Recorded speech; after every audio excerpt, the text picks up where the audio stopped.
Olá, povo de Deus, quinta-feira da quarta semana do tempo pascal.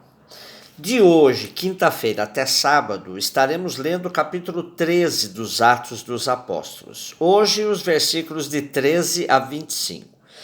Neste capítulo, começamos os Atos de Paulo, propriamente dito. Dos 28 capítulos do livro, Lucas gasta mais da metade com o apóstolo Paulo, considerando que já no capítulo 9 ele relatou uma primeira narrativa da conversão do apóstolo dos gentios. Antioquia da Síria se destacava como polo da missão, e é uma igreja coordenada por mestres, doutores e profetas, dentre os quais Lucas lembra aqui, além de Barnabé e Saulo, Simeão, o negro, Lúcio de Cirene e Manaém. Tem-se a impressão que os 5 formavam uma espécie de colégio administrativo da comunidade. De Antioquia partiram Paulo, Barnabé e agregaram um ajudante, João Marcos, percorrendo várias cidades e a ela voltando, e a Antioquia voltando sempre de seu empreendimento missionário. Eles saíam de Antioquia, a viagem percorria Chipre, Salamina e Pafos, depois Antioquia da Psídia, Icônio, Listra e Derbe. Daqui se inicia o caminho de retorno, que repassa pelas mesmas localidades, com exceção do acréscimo de Perges. Mas a missão era de Antioquia, ponto de partida e envio, para depois voltar a Antioquia, onde os missionários eram acolhidos no retorno. João Marcos deixou a missão no meio do caminho. Suspeita-se que ele teve um tanto de dificuldade de ver que a missão tomava mesmo o rumo dos gentios. No geral, o público de contato no início da missão era constituído de prosélitos, isto é, recém-convertidos ao judaísmo, e num segundo momento apareciam os gentios. Lucas expõe o conteúdo da missão em forma de discursos, inspirados em textos bíblicos. O discurso de hoje se dirige aos judeus da diáspora, em Antioquia da Psídia. As ruínas desta cidade se encontram hoje próximas da atual Turquia. Nessa importante cidade comercial e cultural que ligava Éfeso com o Oriente, Paulo faz o seu grande discurso numa sinagoga. E no seu discurso ele apresenta uma síntese histórica da ação gratuita e salvífica de Deus para com o povo de Israel, passando dos patriarcas até Davi, chegando a João Batista. Depois ele se concentra no querigma cristão, que consiste no anúncio da morte e ressurreição de Jesus, e finalmente termina fazendo um convite à conversão. O importante para destacar do trecho lido hoje é a questão da viagem missionária, que viagem é missão para eles, né? Isso é bem claro. E foi assim que o cristianismo, em tão pouco tempo, se tornou conhecido nos grandes centros do primeiro século.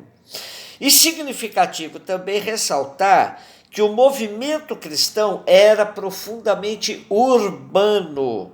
Os primeiros não tiveram medo de enfrentar a realidade das cidades, com toda a sua complexidade social, cultural, religiosa. Já o Evangelho, capítulo 13 de João, começamos a segunda parte do quarto Evangelho e se começa assim de maneira solene. Antes da festa da Páscoa, sabendo Jesus que tinha chegado a sua hora de passar deste mundo para o Pai, tendo amado os seus que estavam no mundo, amou-os até o fim. Assim João introduz a cena da ceia de Jesus com seus discípulos. Agora tudo é na intimidade, não tem mais multidão, ninguém mais procurando Jesus. Começa praticamente um chamado curso de pós-graduação dos discípulos. Já conviveram bastante com Jesus, já presenciaram seus sinais, seus embates com os judeus. Agora começam o curso de aprofundamento com Jesus. Esta ceia, que é bem diferente da narrativa da ceia em Mateus, Marcos e Lucas, Jesus começa com uma espécie de tratamento de choque com os discípulos, com a radicalização do testemunho do serviço. Depois de lavar os pés dos discípulos, Jesus vestiu o manto, voltou ao seu lugar e disse aos seus discípulos: entendeis o que eu vos fiz? Vós me chamais de mestre e senhor, dizeis bem, porque sou. Se eu, o Senhor e mestre, vos lavei os pés, também vós deveis lavar os pés uns dos outros. Dei-vos o exemplo para que façais assim como eu fiz para vós.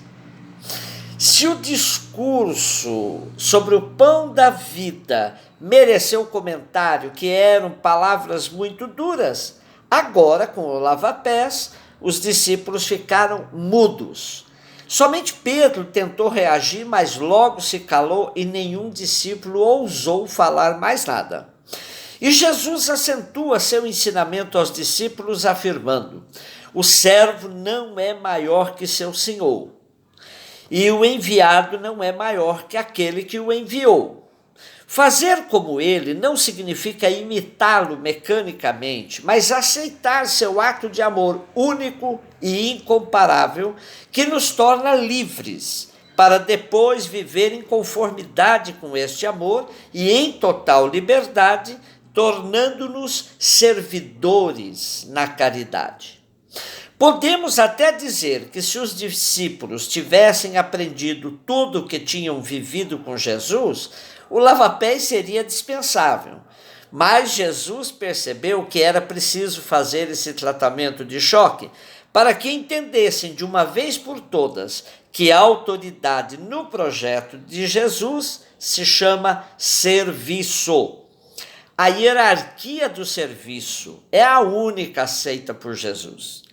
Infelizmente, a prática religiosa de inúmeros cristãos se tornou tão bem ajustada aos vícios da humanidade que Jesus, para muitos, se tornou um radical fora de moda.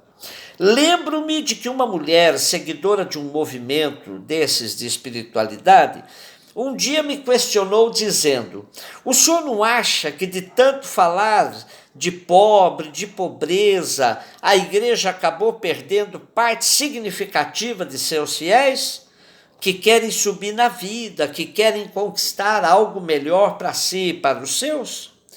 Lembrei-me de uma afirmação categórica do filósofo, professor e crítico literário britânico Terry Eagleton, no seu pequeno livro O Debate sobre Deus. Diz ele: o Novo Testamento é um destruidor brutal das ilusões humanas. Se você seguir Jesus e não acabar morto, aparentemente alguma justificativa será necessária. O rematado significante da condição humana foi alguém que defendeu o amor e a justiça e foi morto por isso. A verdade traumática da história humana é um corpo mutilado. Os que não veem essa terrível imagem de um inocente torturado como a verdade histórica estão propensos a adotar alguma superstição fantasiosa, como a do sonho do progresso humano sem entraves. Portanto, o serviço como prática da verdadeira autoridade, sobretudo o serviço aos inúmeros mutilados sociais, chamados nesses dias por uma das nossas autoridades de brasileiros invisíveis, é a marca do seguidor de Jesus de Nazaré. Muitos estão falando que depois da pandemia, a humanidade não será mais a mesma. Uns, de maneira eufórica e otimista, afirmam que estamos aprendendo a dar maior valor à vida, ao contato humano, à família. Outros dizem que teremos a prova de fogo da solidariedade humana, pois o número de famintos, de sem teto, sem trabalho, sem terra, que já vinha crescendo como fruto de uma política desastrosa para a classe trabalhadora, só tende a aumentar. Teremos, então, mais do que nunca, nos centrar no que é essencial da prática cristã, o serviço incondicional de defesa da vida. Assim seremos uma igreja do serviço. Jacques Gayot, o bispo de Évreux, na França, que foi forçado pelo Papa João Paulo II a renunciar, tornou célebre um dito que serve de título a um dos seus livros.